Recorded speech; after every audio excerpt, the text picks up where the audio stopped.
tagumpay o kabiguan, ng ligaya o lungkot. Kaya marapat lamang na tanggapin si Jesus bilang tagapagligtas at Panginoon. At matapos yun ay panariwain ang katapatan at paglapit sa Kanya bawat araw o day by day. Ang day by day ay naglalayong umalalay sa pang-araw-araw na pamumuhay. Narito po si Kuya Ed Lapis sa mensaheng pinamagatang Why Waste Resources?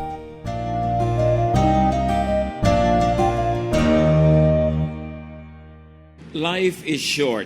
Hindi naman talaga napakahaba ng buhay, especially when compared with eternity. Therefore, in this short life, what should happen, should happen. May mga nakatakda na dapat maganap at pag hindi naganap sa tamang oras, madalas hindi na yun magaganap pa kailanman.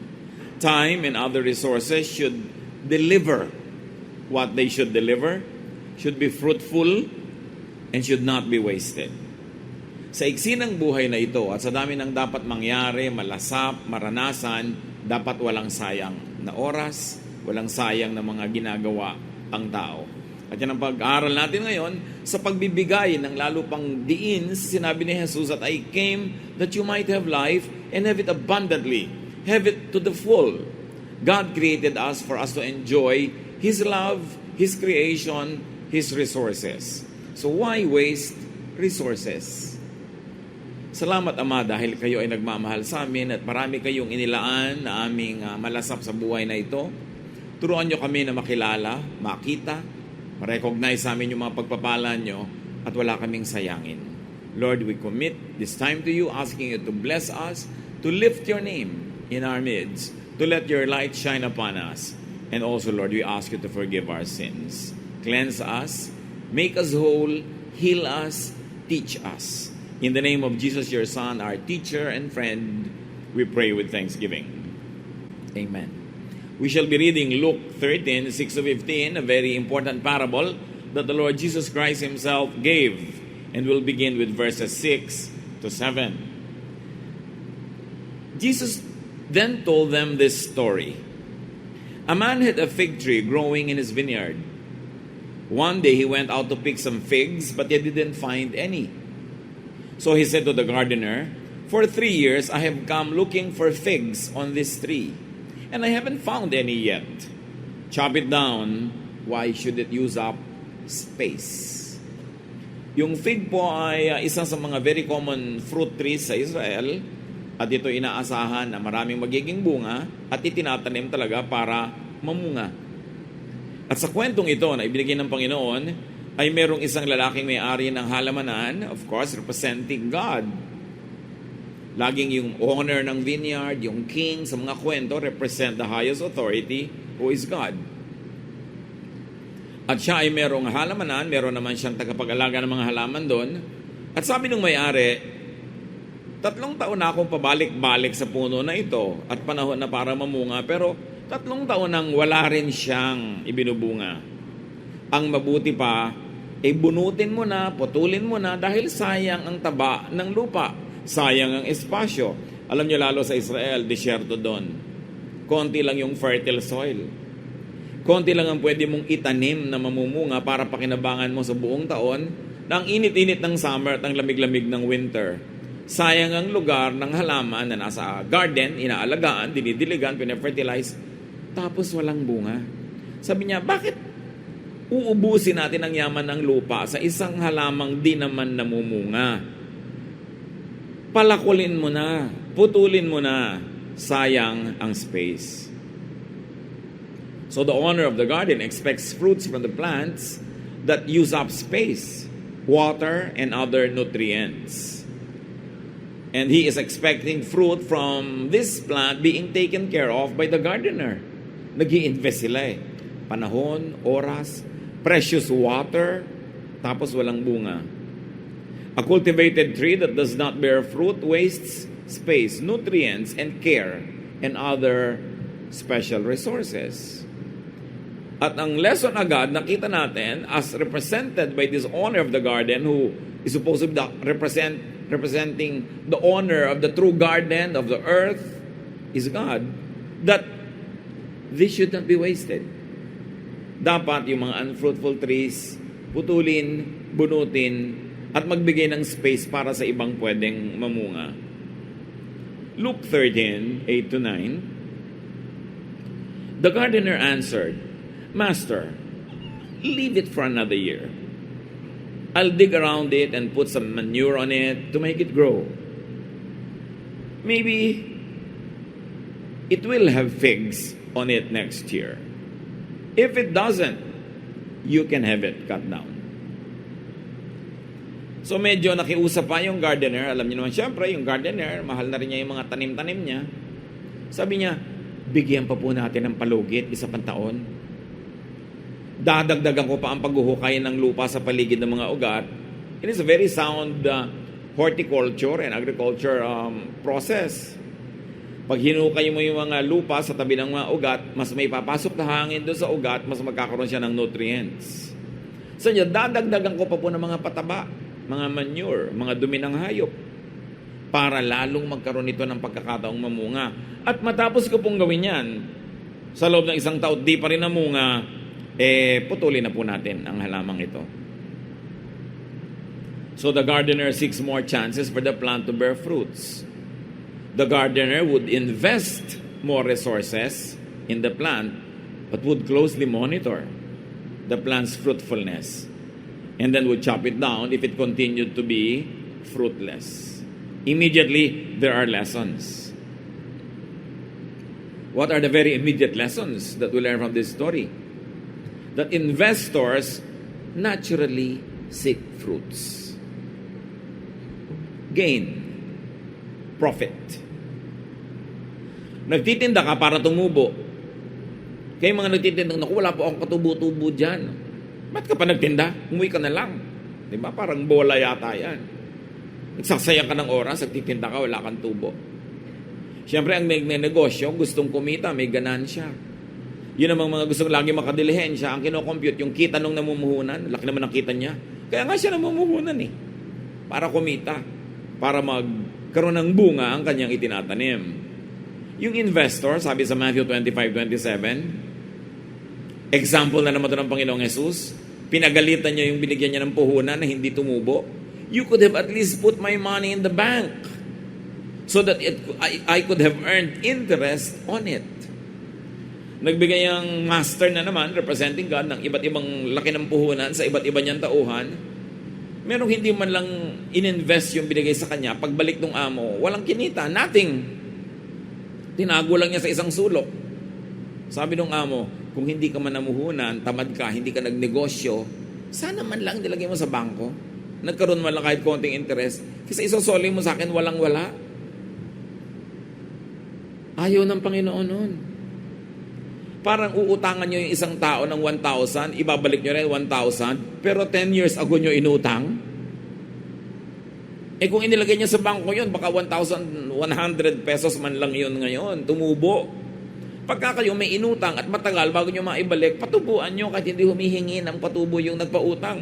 Kasi kung hindi niya ipinautang sa inyo at ibinangko niya, may interest. Lalo kung ipinamuhunan niya at tumubo at kumita. Hindi yun masama. Akala nyo, iba un-Christian na tumubo. Un-Christian naman yung ganid na tubo. Un-Christian yung nagigipit ang mga tao, itataas mo yung presyo mo. Pero kaya ka nagne-negosyo, para ka tumubo, natural lang yun. No? Kung hindi man lang magkaroon ng profit, at least interest. May lesson pa rin sa atin yan, mga kapatid, kung hindi man tayo yung investor. Make your investors harvest fruits. Lahat may investor sa atin May investment sa atin ng mga tao. May investment, halimbawa, ang Pilipinas sa mga scholar ng bayan, sa mga estudyante ng mga state universities. Hindi pagka-graduate, harurot agad abroad at sariling pagkita lang ang iisipin. Dapat meron namang tubuin yung bayan sa mga scholar ng bayan.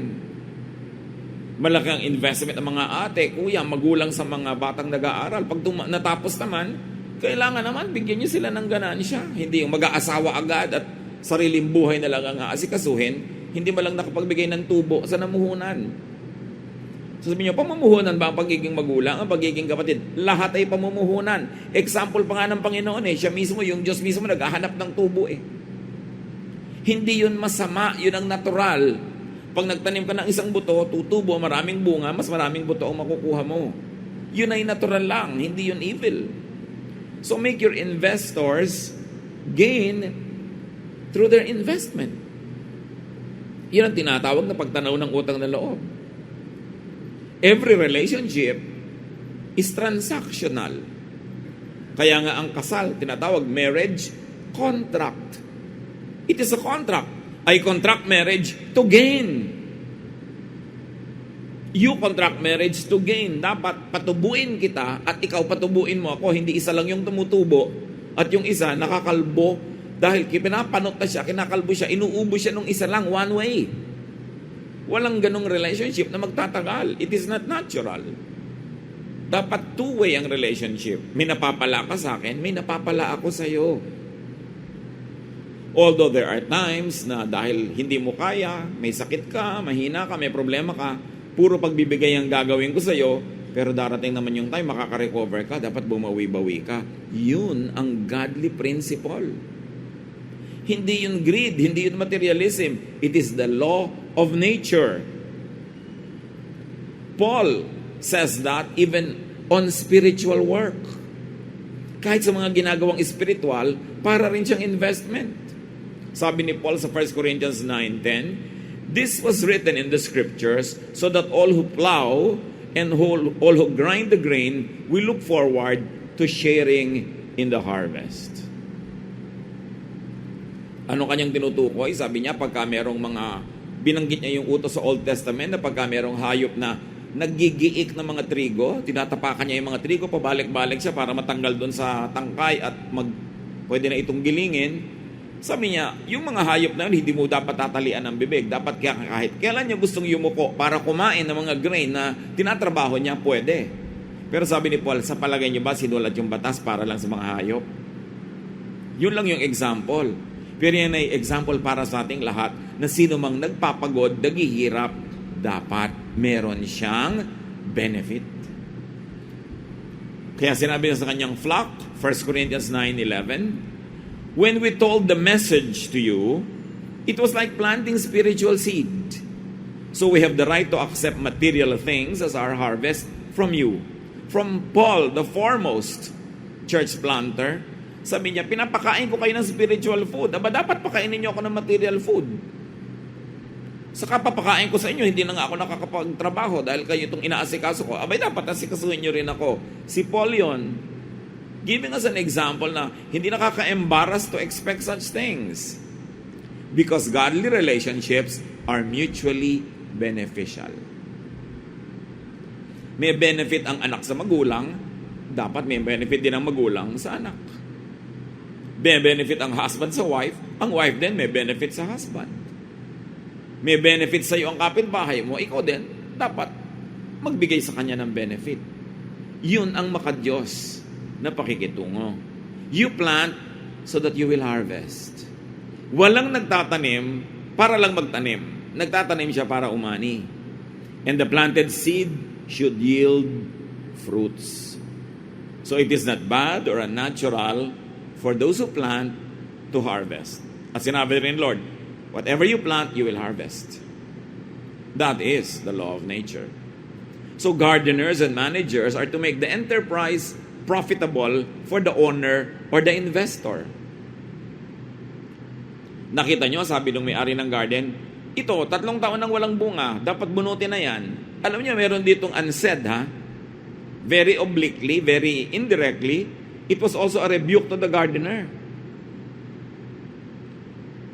Gardener ka, nandito ka araw-araw. 3 taon nang hindi namumunga yan, wala kang ginagawa. Bunutin mo na yan. Magtanim ka ng iba.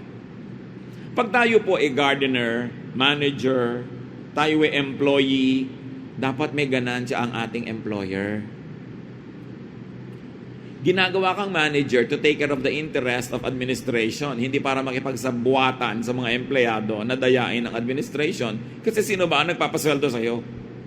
Dapat yung nagpapasweldo sa iyo may mapala.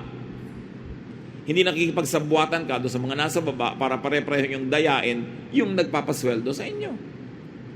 Dapat kikita mo yung mali, itinutuwid mo dahil kaya ka nga sinusweldohan. Dapat sulit sa isinusweldo sa iyo yung nagpapasweldo, hindi lugi.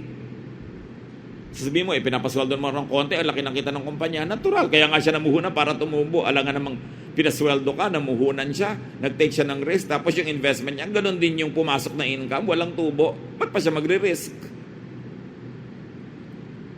Matthew 25:19-21. Sometime later, the master of those servants returned. Yung master na nagbigay ng puhunan sa iba-ibang katulong niya. He called them in and asked what they had done with his money. The servant who had been given 5,000 coins brought them in with 5,000 that he had earned. Ang laki ng percent ng tubo niya, ha? He said, "Sir, you gave me 5,000 coins, and I have earned 5,000 more." "Wonderful," his master replied. "You are a good and faithful servant. I left you in charge of only a little, but now I will put you in charge of much more. Come and share in my happiness." Here, the master also represents God. Lahat tayo binibigyan niya ng talent. May ibinigay sa'yo. Dapat may tubo siya. Dapat makapagdala ka ng kaluluwa sa Kanya. Dapat meron ka matulungan. Dapat magawa mo yung ginagawa ng Diyos. Dapat higit sa ibinigay sa'yo ang maibalik mo. Pagka hindi ka nagbabalik, walang napapala sa'yo ang Diyos, babawian ka ng ibinigay sa'yo. Ang linaw-linaw ng kwento. Pero pag may napapala at napaparami mo, lalo ka pa niyang bibigyan ng mas malalaki mga puhunan. At meron ka agad premyo, sabi niya, "Come and share in my happiness." Hindi ka naman inaalipin, hindi ka kinakawawa, but you must deliver. Ganon sa Diyos, sa ibinibigay sa ating talents and resources. Ganon sa employer. Kailangan din siyang gumanansya sa iyo. Ganon sa magulang, ganon sa sponsor, ganon sa ninong, ganon sa ninang. So gardeners fertilize the plant. Teacher ka, dapat ang mga estudyante mo maging marunong, dumami ang alam. Fertilize them. You protect the plant. And you care up to the time that it becomes fruitful. Baliwala ang trabaho ng gardener kahit araw-araw pagod siya, hirap siya, pawis na pawis, init na init, pero at the end of the day and at the end of the season, wala namang bunga yung tinanim niya, baliwala. Hindi naman hinahanap ng may-ari ng garden na mapagod si gardener at masaya na yung owner. Ang hinahanap niya, bunga ng pagod. So sa buhay natin mga kapatid, hindi sapat na pagod. Dapat may bunga. Marami. Masaganang bunga. Kaya pag may nagtatanong sa akin, panahon na po kaya para maghanap ako ng ibang trabaho o negosyo o hanap buhay? So ang tatanong ko, namumunga ka ba ng marami, sapat at higit pa sa pangangailangan mo ang bunga? Hindi nga po araw-araw pagod ako talaga halos ihampas ko ang katawan ko sa trabaho. Wala na akong saya, puro trabaho pero wala pa rin bunga. Abay, dapat may palitan ka sa buhay mo. Either palitan mo yung trabaho mo o yung negosyo mo o yung style mo kasi hindi ka nagpo-produce. Hindi naman natutuwa ang Diyos na napapagod ka eh. Ang ikinakatuwa niya, yung pagod na may bunga. At lalo siyang natutuwa kung napaka-smart mo, hindi ka naman sobrang napapagod, ang dami mong bunga. Dahil nagamit mo yung utak nga, ibinigay sa'yo. Nagamit mo yung diskarte. So do not mistake activity for achievement. The employer is not impressed with hard work. The employer is impressed with fruitful work. Kasi pagod na nga po ako, hirap na ako dito sa aking trabaho. Oo, pero mali-mali naman ang ginagawa mo. Ano naman na pala ako napagod ka? Dapat maganda yung ginagawa mo. Tama, may bunga. So gardeners should do their best to make the plants bear much fruit. Binibigyan kayo ng oras. 24 hours a day. Binigyan ka ng utak. Ano yung utak na ipapakita mo sa Diyos bago ka matulog? Utak ba to na dumami ang alam, tumalino, mayroong napala ang Diyos, may bunga, o walang nadagdag? Baka nga nabako yung jeep ng malalim, nalaglag pa yung konting alam mo, naiwan pa. Nadadagdagan ba ang alam Baka naman hanggang ngayon, spelling pa lang ng Mississippi, hindi pa matiyak. Ang tagal na. Dapat yung dati hindi mo alam, nalalaman mo. Yung konti lang na alam mo, lumadami. Yung niluluto mong hindi masarap, pasarap ng pasarap. Para may tubo ang Diyos sa talent na ibinigay sa'yo. Kung dati kang kumakanta, paganda na ba paganda yung boses mo, o kinakalawang pa dahil ang tamad mo mag-practice? Pintor ka ba? Gumagaling ba yung technique? O nawawala dahil puro pagte-text ang inaatupag mo sa halip na mag-practice ka? Yung talent na ibinibigay, pag hindi ginagamit, binabawi din tulad ng lupa sa garden. Pero pag ginagamit mo yan at kinakalugdan ka ng Diyos, lalong lumalago. Alam mo naman pag nalulugod ang Diyos, may paglago. At alam mo rin kung tama ang ginagawa. So, let us do our best. Plants are to bear fruit or must be ready to be cut down. Empleyado ka, hindi ka maganda ang performance, humanda ka matanggal. Huwag iiyak-iyak pag natanggal. Laging late, laging absent, laging mali. Natural lang, matanggal ka. Alam nga namang naghahanap yung employer ng mga magkakamali, mga malilate para malugi siya. So huwag sasama ang loob. Hindi ka nag-aaral, matatanggal ka ng school, kick out, natural lang. Sayang yung upuan doon sa school, dapat iba nakaupo doon. Sayang yung lugar. John 15, 1-2. Jesus said to His disciples, I am the true vine, and my Father is the gardener. Ayan na. Lumalabas ako sino talaga yung gardener, sino yung may-ari. He cuts away every branch of mine that doesn't produce fruit. The Lord saying that. Yung mga iba, huwag naman nating tanggalin, kawawa naman, di ba Christian tayo? Si Kristo nga pinapatanggal niya, mas mabait ka pa kay Jesus. Hindi ka baitan na magtanggal ng hindi nagpo-produce because that is unfair to those who are producing. At nagiging konsentidor ka sa hindi namumunga. Kawawa naman yung kapatid mo, walang hanap buhay, nagkaroon ng asawa na maaga, tulungan natin. Sino may sabing mag-asawa siya ng maaga? Sino may sabing mag-anak siya ng kutakot-takot tapos ako ngayon ang bibili ng gatas niya? Tapos sabi mo, dahil Christian tayo, sabi ni Jesus, walang bunga, putulin. Sabi ni Paul, if anyone does not work, he should not eat. Alam niyo, yung mga ibang Kristiyano, parang mas nagbabait-baitan pa kaysa kay Paul, kaysa kay Jesus, kaysa sa Diyos Ama. Ang nangyayari, nakukonsinti natin ang mga batugan, yung mga walang bunga, nakakalat dyan, nakahambalang, wala tayong pakinabang, at inuubos nila ang lahat ng resources. Tell me if that is godly, referring to the verses that we have read. God is just. The good must be rewarded, the bad must be punished. So sabi niya, I am the true vine. Pag may hindi namumunga, pinuputol para huwag masayang ang resources. So what are the applied lessons? Invest seeking and expecting fruits, gain, and profit. In business, in projects, and listen church, also in relationships. Huwag kayong pumasok sa mga relasyon na lugi kayo. Hindi kayo kinreate ng Diyos at isinilang para ipalugi, para ipadehado kung kani-kaninong abusado na hindi mag-aalaga sa inyo. Enter relationships to give, yes, but also to receive. Huwag kayong magkamaling isipin na it's very Christian to always give. You give and you receive. If you are not receiving and giving and giving and giving, that is not justice. Yun ang pinuputol. Tanong, asawa ko na po, pwede ko na bang putulin? Meron kasing ibang overlay no, ng mga teachings dyan that you are married for life. Ano mong pwede mong gawin? Bawasan mo ang pagpapakamartir. Kung sinusustentohan mo lang ang batugan na asawa, bawasan mo. Yung payat na siya, pero buhay. Hindi yung pati pang text niya, mami, tingnan mo, hindi naman anak mo yung nagsasabi, asawa mo, mami, pang text, pang load. Inabot ka na ng pagtanda, pati load. So, bawasan. Dahil asawa mo na, ano magagawa mo? Pero gumawa ka ng sarili mong mundo, magkaroon ka ng sarili mong imbuhay, sarili mong bank account, sarili mong savings, kasi ipupull down ka niya forever.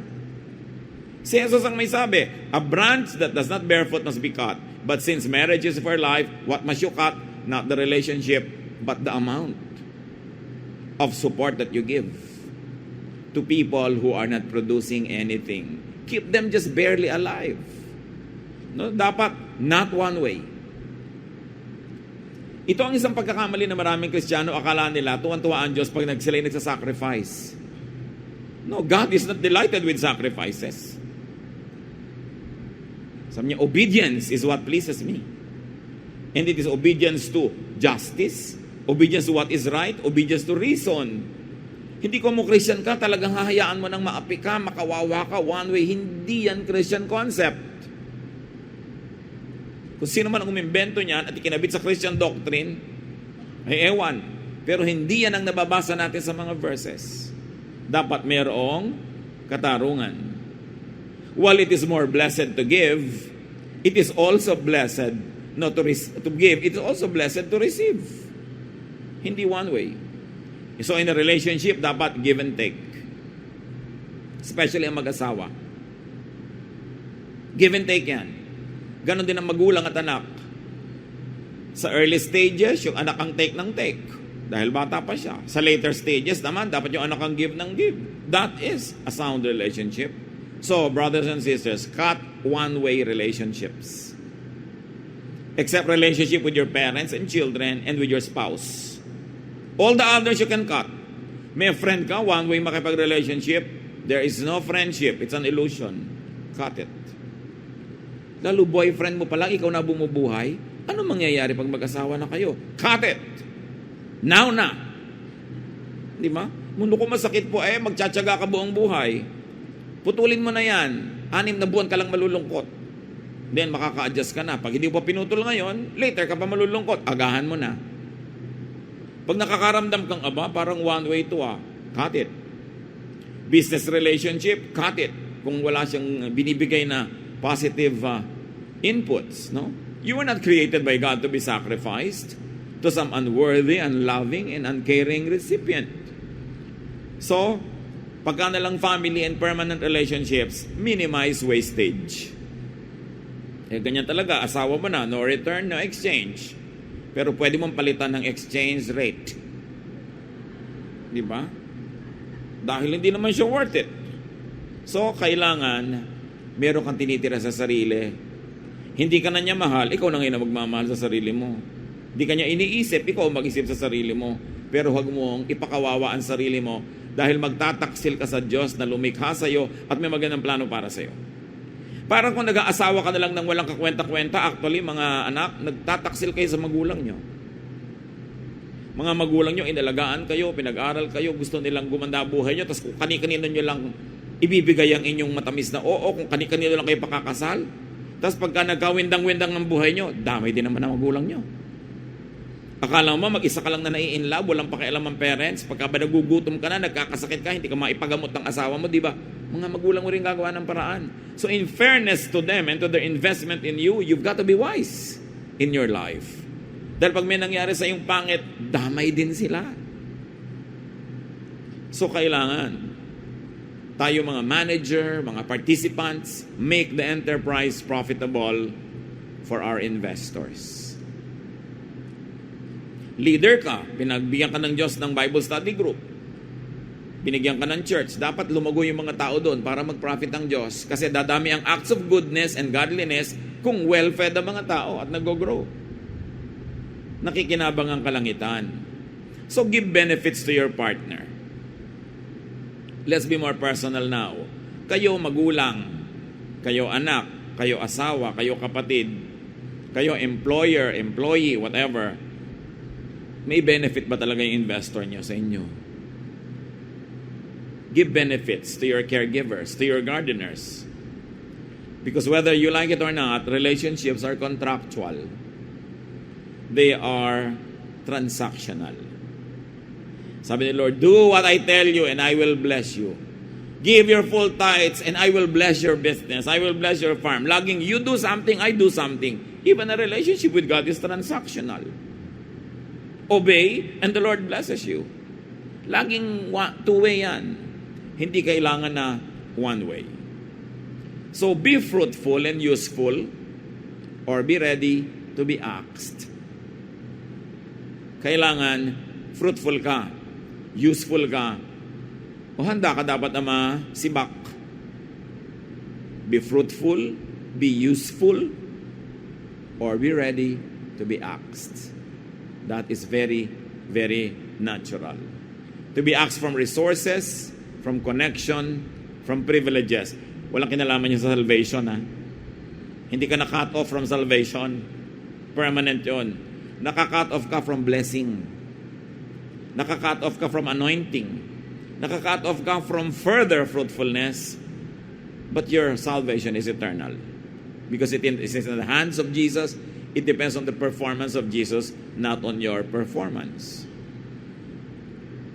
So givers, sabi nga, love others as you love yourself. Ibig sabihin, you love yourself din.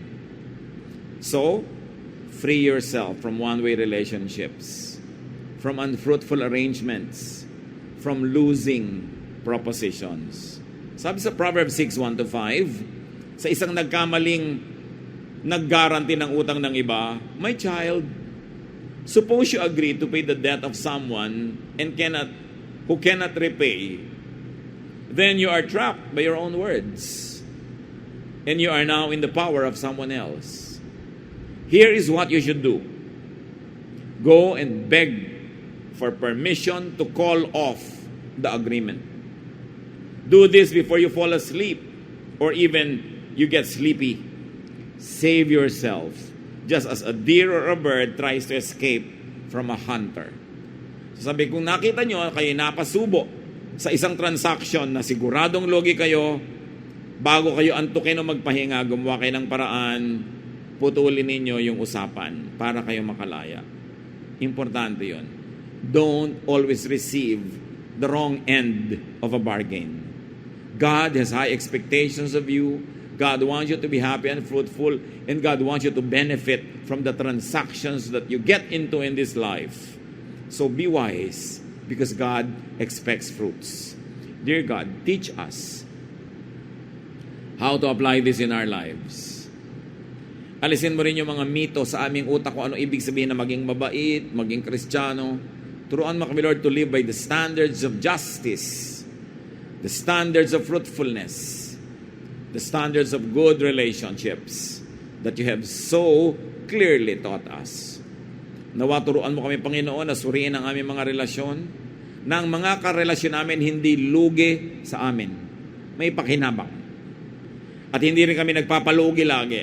At kung makaka-atras kami, ay umatras kami sa mga relasyong puro na lang kalugihan. Pagbulay-bulayan natin, mga kapatid, ang lahat ng ito. At sa karunungan ng Panginoon, mai-apply natin sa iba't ibang larangan ng ating pang-araw-araw na buhay. Be with the Lord in silent meditation.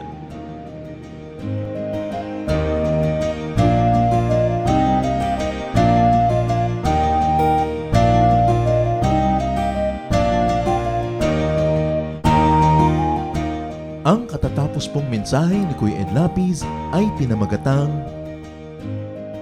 Why Waste Resources?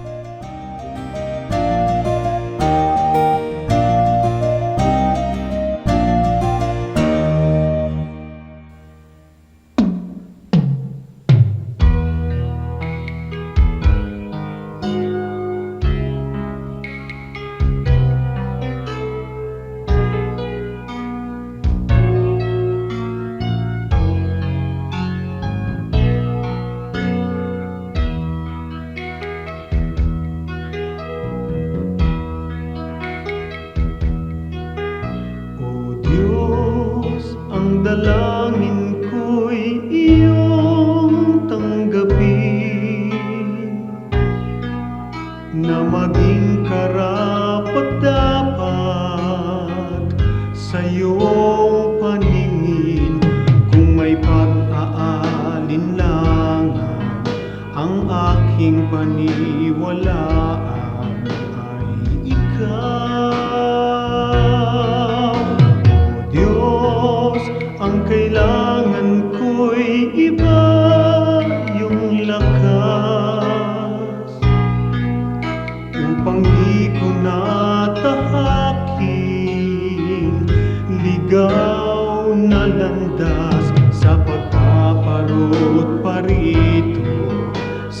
ula't bagyo'y hindi magbabago. Katapatan ko, ang alay ko, Panginoon. Katapatan ko, sa'yo'y panghabang panahon. Kahit minsan na tiwala ko'y di kukupas, katapatan ko, panatiliin mong wagas.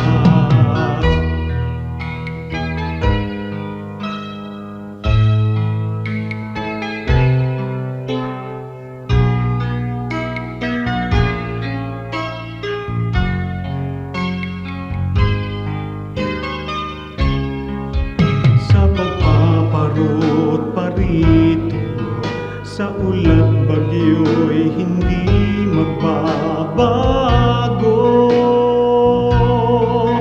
Katapatan ko, ang alay ko, Panginoon. Katapatan ko, sa'yo'y panghabang panahon. Kahit minsan man tiwala ko'y di kukupas, katapatan ko, panatiliin mong wagas. Panatiliin mong wagas.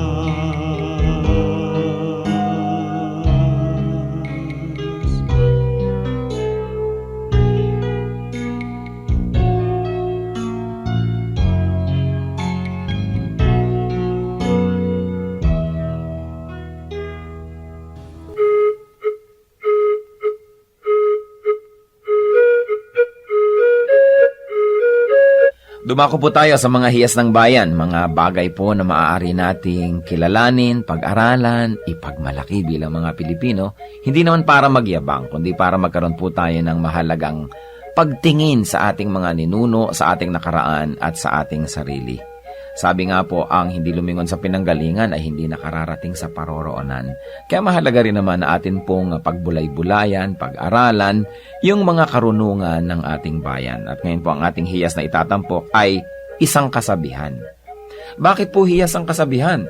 Sapagkat bago naman tayo makagawa ng isang kasabihan, kailangan ng napakahabang panahon, ng pag-aaral, ng pagmamatyag, at ng isang sensitibong puso sa mga katotohanan sa daloy ng buhay. Bawat isang kasabihan po ay maaaring isa o maraming buhay na nagtulong-tulong, nagsama-sama upang makita ang mga batas ng buhay, ang mga daloy ng mga katotohanan. Kaya nga po ang isa nating pagbubulay-bulayan ngayon na kasabihan ng ating bayan na hinango po sa koleksyon ng UP Cultural Dictionary for Filipinos ni Thelma Quintanar at mga kasama.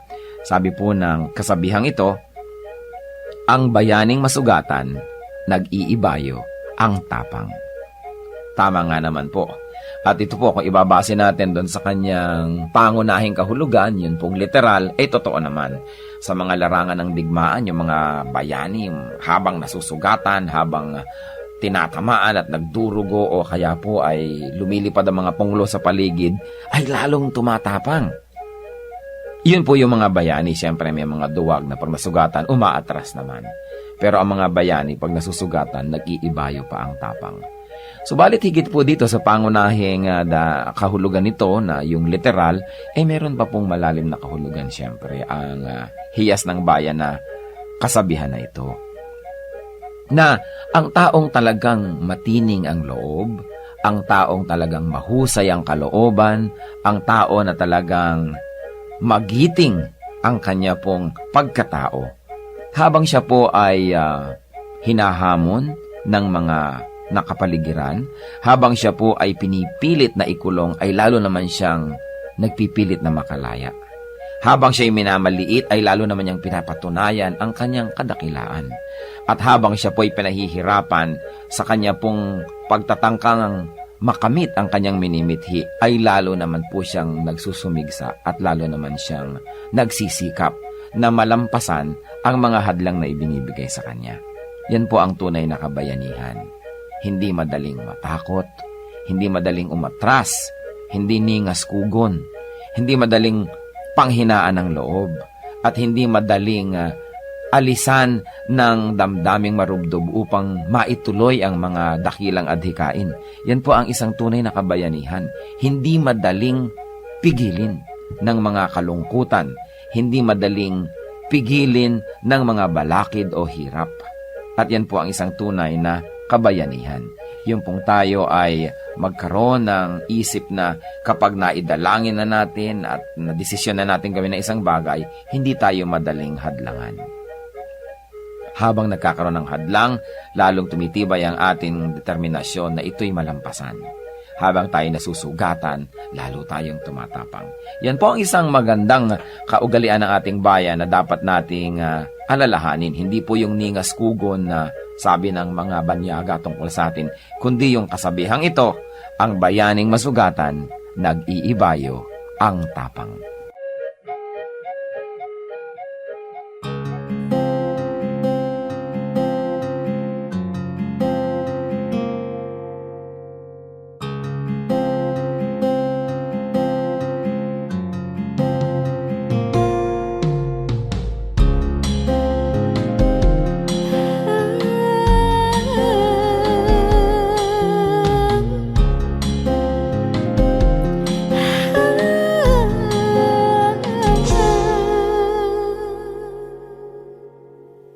Pag-ibig mo o kailanin,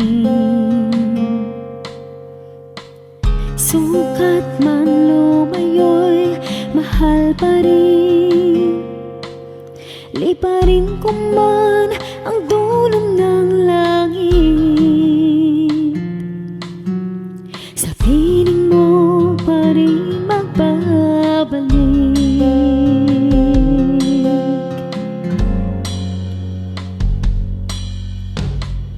Kahit minsa'y magkasala, bakit tinuturing pa rin danan? O Jesus, kayo nag-alay ng buhay, katwiran niyong aking tinataglay.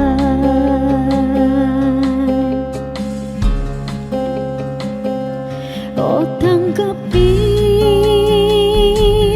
papuri ay tingkin, nagsasabing ikaw aking hari, Diyos na banal,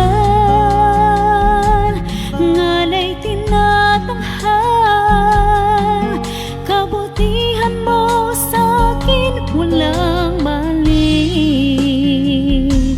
O Diyos, salamat sa pag-ibig na wagas.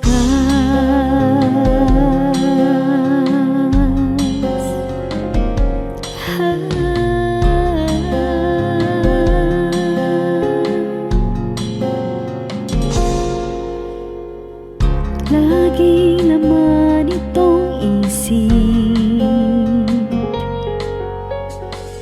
ngalan ko sa palad mo inukit. Walang sino mang maaring magwala, kaligtasang ikaw ang nagtikad.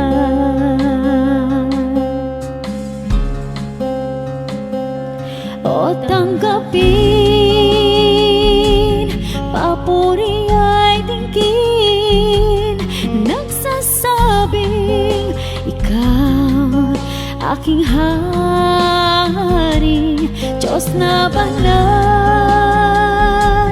ngalay tinatanghal,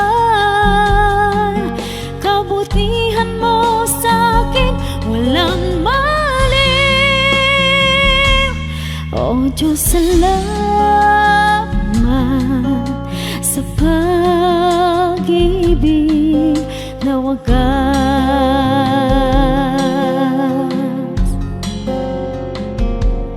O tanggapin,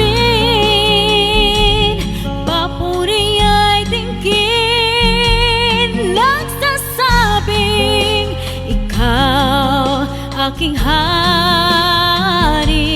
Diyos na banal, ngalay tinatanghal,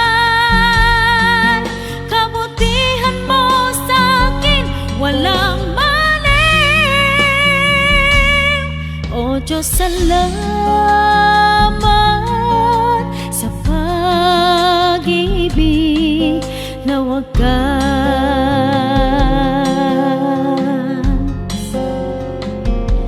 O Diyos, salamat sa pag-ibig na wagas.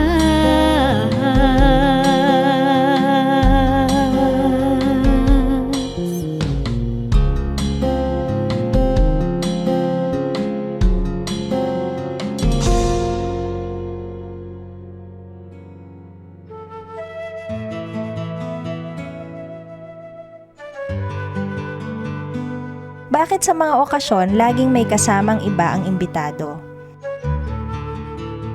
Yan ay isa sa mga hindi maintindihan ng maraming foreigners o hindi Filipino kung bakit yung isa mong inimbita may bitbit na 2 o 3 pa, hindi mo naman imbitado.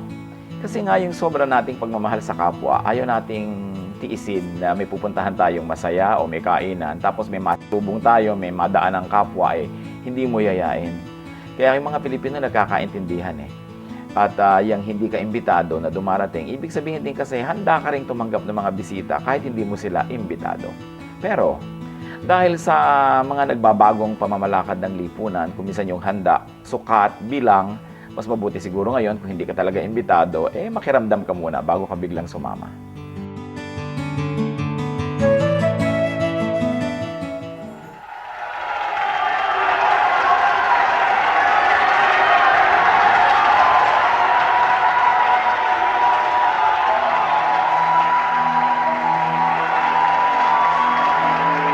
Hallelujah! Ating paghiwalay ang kadakilaan ng Panginoon. Purihin ka, O Yahweh. Sambahin ang inyong ngalan. Sa lahat ng tao ng daigdig, ang iyong pangalan. Mabuhay ang Diyos!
Panginoon, ang sabi niyo sa akin, lumapit lang sa inyo.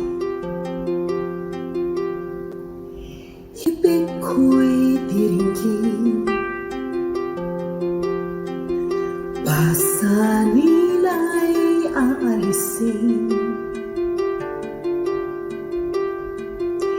Lahat ng kabigatan ng isip at katawan, ilalagak ko na sa inyong kandungan. Nais kong madama haplos ng iyong kamay. Paghako sa damdamin, sinisiklot ng buhay. Nais kong madama init ng iyong yakap. Sa sandaling ito, hanap ko ay paglinga.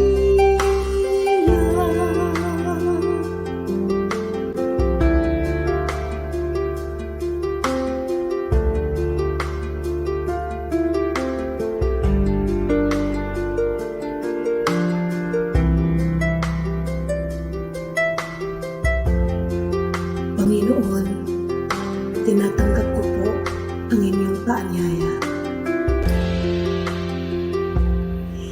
Dito sa piling mo, nais kong magpahinga.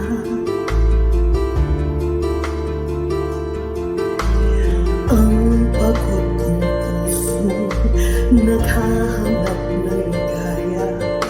Napatan ng lunas, bigyan ng pag-asa. Nais kong madama haplos ng iyong kamay. Paghakot sa damdamin, sinisiklot ng buhay. Nais kong madama init ng iyong yakap.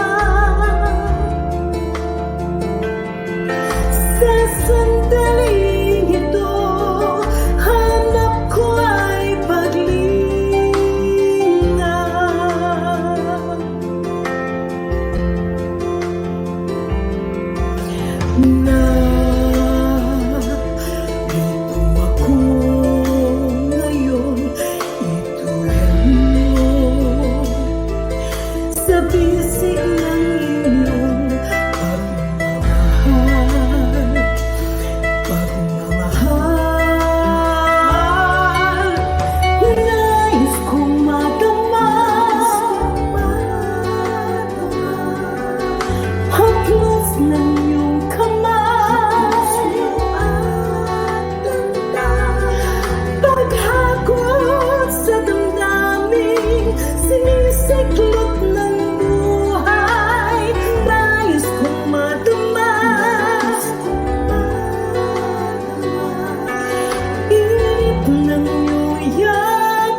Oras na po para pansamantalang magpaalam ang programang Day by Day.